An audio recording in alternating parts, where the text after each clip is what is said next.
Wind howls across the high Wyoming plains, carrying dust and silence in equal measure.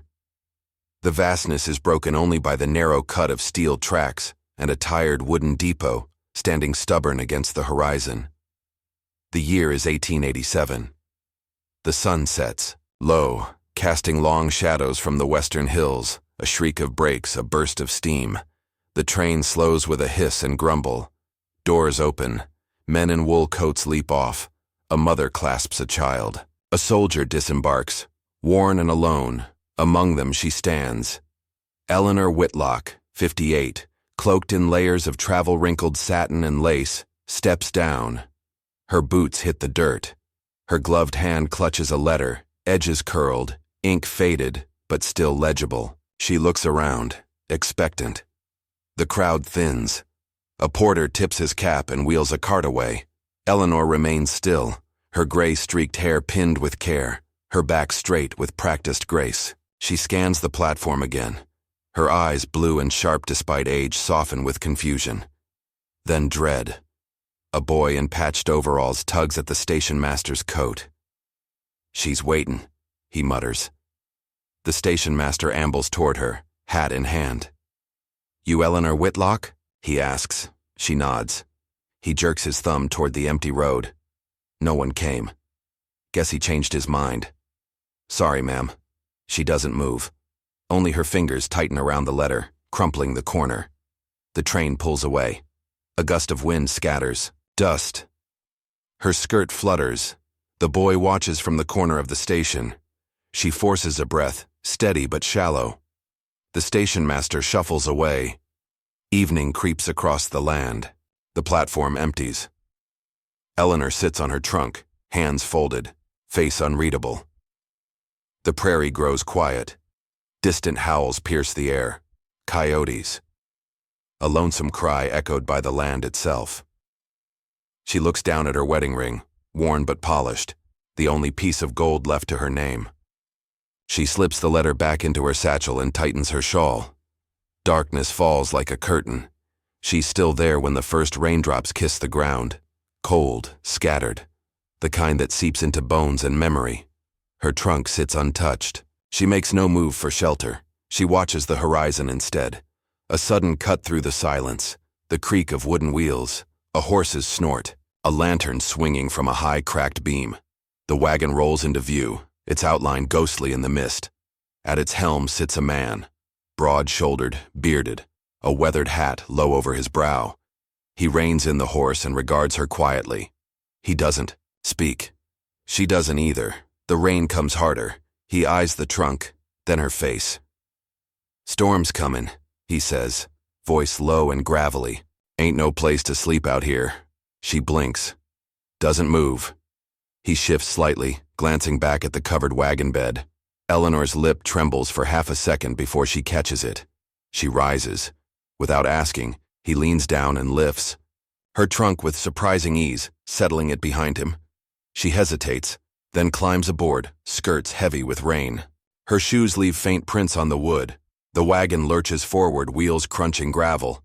No more words are exchanged. The lantern swings between them as they vanish into the gathering storm. Dawn stretches pale fingers across the Wyoming plains, pulling light from the shadows. The wagon creaks gently beneath them as it rolls through a vast, untamed land that feels both ancient and unwelcoming. Eleanor lifts her head as the first golden light spills over the hills. Her eyes squint against the brilliance, revealing a land that doesn't bend to comfort. Cliffs rise like the bones of giants. Wild mustangs dart in the distance, muscles flashing beneath matted coats. A herd of bison silhouettes itself on the horizon, monolithic, unmoved. She sees a raven spiraling above a carcass, ribs jutting like spires, nature devouring its own. The wheels jolt over a rut. Eleanor grips the bench to steady herself. Her polished boots, unsuited for mud, sink slightly when the wagon pauses at a swollen stream. She steps down to stretch and immediately snags her hem on a thorn bush. The fabric tears softly, a sound that feels oddly louder out here. Silas says nothing. His movements are economical. He ties off the reins, checks the axles, nods once at the horses. A man who wastes no breath unless it's earned. Eleanor glances at him. He doesn't look back. She clears her throat. You live far? He shrugs. Close enough. Their conversation ends there. An hour later, the wagon crests a hill and reveals the ranch. If she expected a manor or a welcoming hearth, she's mistaken. A single cabin stands between a crooked barn and a fenced pasture. Smoke curls from the chimney. The wind cuts through the empty land like a blade. A dog limps out to greet them, one ear down, one eye milky, tail wagging with lazy faith. Silas climbs down. That's Boone, he says simply, giving the dog a pat. She eyes the house. You named him after yourself? He came with the name. He doesn't elaborate. Inside, the cabin smells of tobacco and dry wood. Sparse furniture. A fire already burning low. No signs of a woman's touch. No lace. No softness. Just practicality. He gestures toward a room. You can take the loft. I sleep below. She nods, uneasy. As he steps away, she lingers. Your wife? Died, he replies before she can finish. Long time ago. Children? No. She opens her mouth to say more but sees his jaw tighten, a boundary drawn. She retreats to the loft. By evening, the sky darkens again. She watches clouds gather, deep, ominous. Lightning dances far off, flickering like a distant war. At dawn, she finds the station master again, borrowed horse and all. She tries to speak with the same dignity she had when she arrived. I'd like to return, she says. He spits into the dirt. Ain't no trains running for weeks. Bridge up north got washed out. She swallows hard. How long? Month, maybe more. Depends on the rain. The horse shuffles under her. She forces a smile. Thank you. She returns to the ranch in silence. That night, the wind roars like a beast loosed from the canyon. The rain comes with a fury she hadn't thought possible. Thunder booms across the sky like cannon fire. She sees Silas rush from the barn, boots pounding soaked earth. Through the small window, Eleanor spots the issue. A calf, stranded in the lower pasture, caught between a collapsed fence and the floodwater swelling around it. Stay inside, Silas shouts, but she's already pulling on boots. She grabs a lantern and stumbles after him, skirts dragging in the muck, the wind nearly takes her off her feet. She grips the fence for balance, heart pounding like war drums. The calf bleats, a pitiful, terrified cry. Silas sloshes through thigh-high water. A branch cracks overhead. She takes a step, slips. Mud claims her ankle. Lightning flashes white. Too close. Thunder follows instantly. Damn it, Silas growls, grabbing her arm before she sinks further. He hauls her upright. Her hat is gone. Her hair clings to her face. The calf is freed by his effort. He lifts it, staggering but refusing to leave it behind. Eleanor follows, drenched and gasping. Back in the barn, the storm howls, but they are alive. She collapses onto a bale of hay, breathless, mud-streaked, laughing despite herself. He eyes her, confused. It's been a long time, she whispers, since I did something that felt important. He doesn't smile, but he doesn't look away. That night she dries off and heads to the small kitchen space. She unpacks her trunk, finding what little she brought. Dried herbs, a tin of preserved tomatoes, a wrapped loaf, some smoked meat. She cooks stew, quiet, methodical. He returns from stabling the horses and pauses, surprised by the smell. She doesn't announce the meal, just ladles it into 2 bowls and sets them on the table. They eat in silence. Afterward, he disappears for a moment. When he returns, he's holding something. An old folded coat, patched at the elbows, edges worn. He offers it wordlessly. She accepts it. The lavender scent is faint, like memory itself.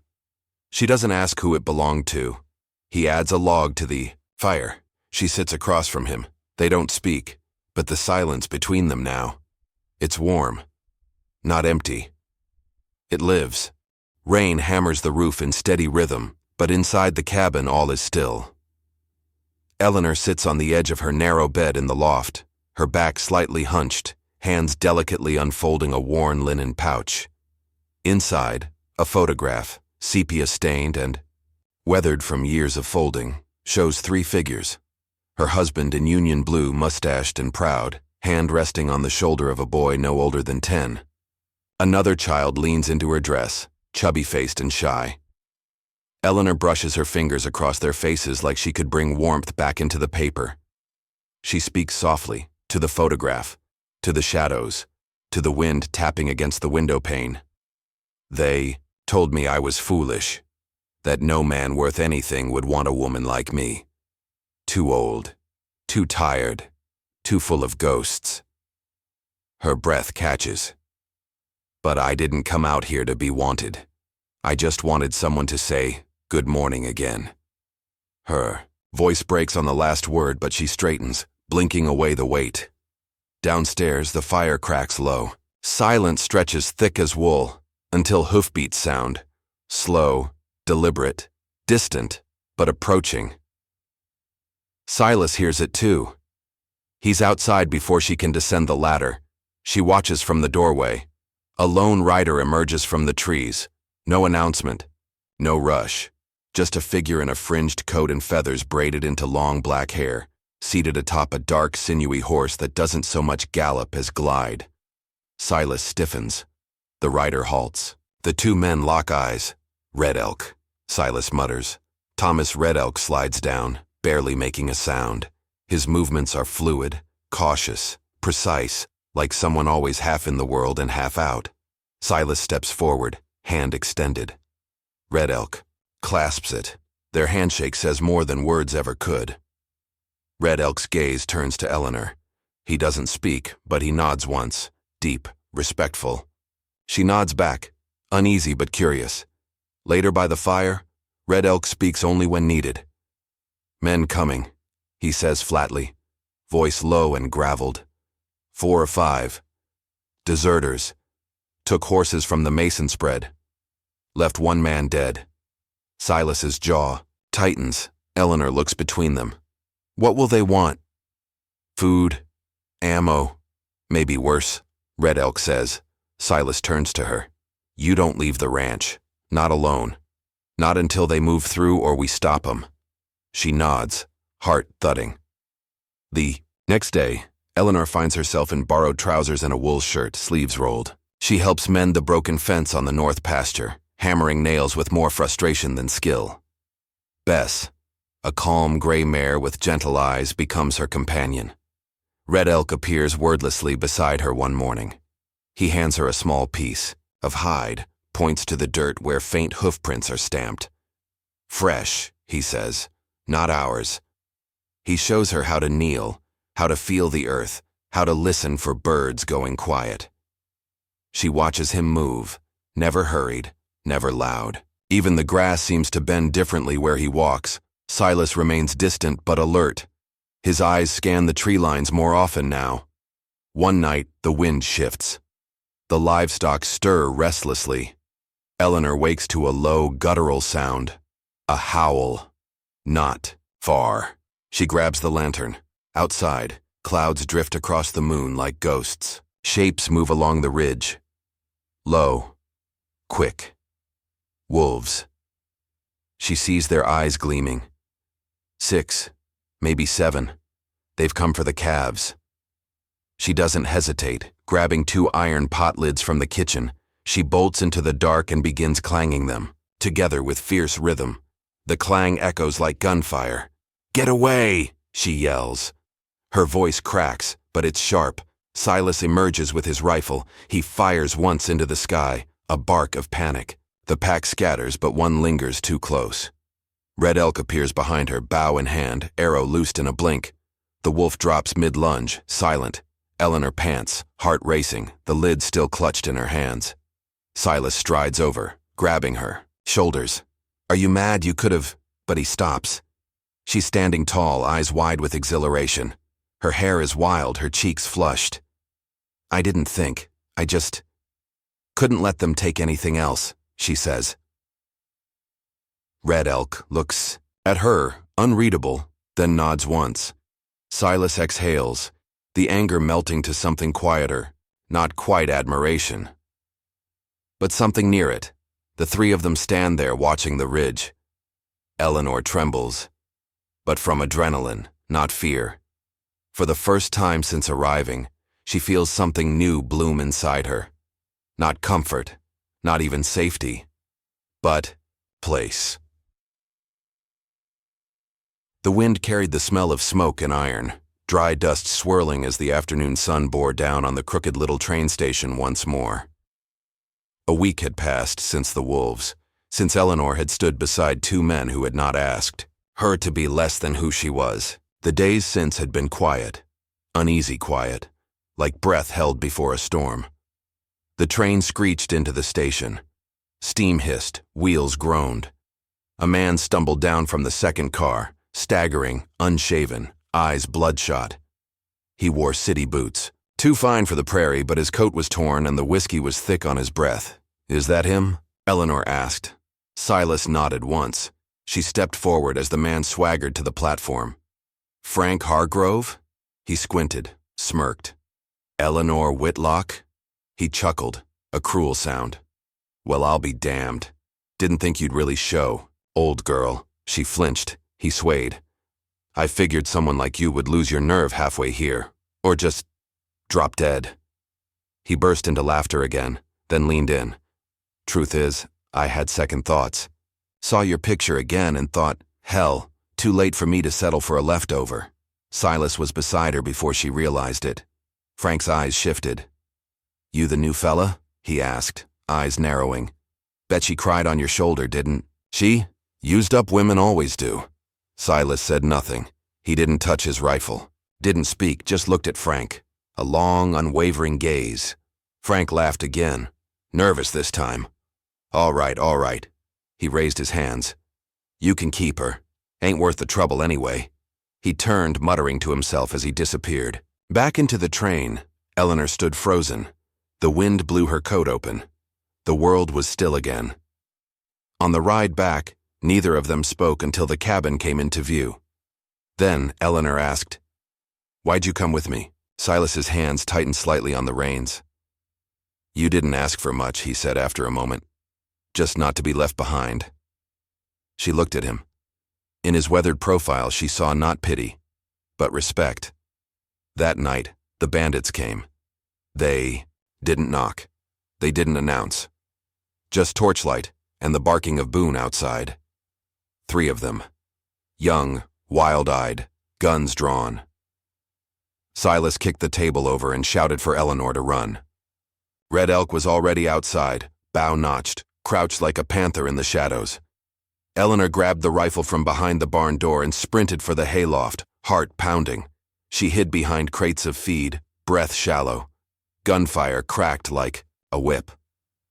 One bandit circled around the barn. She raised the rifle, barrel shaking.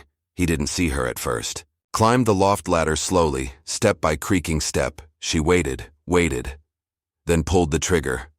The blast sent him tumbling. He fell without a sound. Her hands wouldn't stop shaking. Outside, Silas cried out. She scrambled down the ladder. He was on one knee, clutching his shoulder, blood soaking through his shirt. Another man lunged from behind, but Red Elk was there. The tomahawk landed with a sickening thud, then silence. Only the crackle of dying torches, the whimpering of scared cattle. Boone limped out from behind the porch, growling softly but unharmed. Eleanor dropped beside Silas. "You're hit." "Just the shoulder," he muttered. She tore strips of linen from her underskirt and pressed them into the wound. He winced, but didn't cry out. "You saved me," he whispered. "You didn't leave me." The sun rose slowly over the hills, lighting the prairie in bruised gold. Smoke curled from the chimney again. Inside the cabin, Eleanor poured coffee with hands that still trembled, but less from fear now. Silas sat on the edge of the bed, bandaged, quiet. Red Elk stood at the doorway watching the plains. She handed Silas the cup. He took it. They sat. No words, just closeness, a new kind of peace. Later that afternoon, Eleanor wrote a letter at the small desk by the window. Dear sister, I came, here to marry a man who didn't wait, but I found a man who never left. I think I'll stay. She sealed the letter, set it on the mantel, and walked out to the porch where the prairie breathed, and the wind smelled like hope. If this story moved you, don't forget to like, share, and subscribe. Frontier life wasn't just about surviving storms or fighting wolves. It was about finding strength you thought you'd lost in a place you never expected.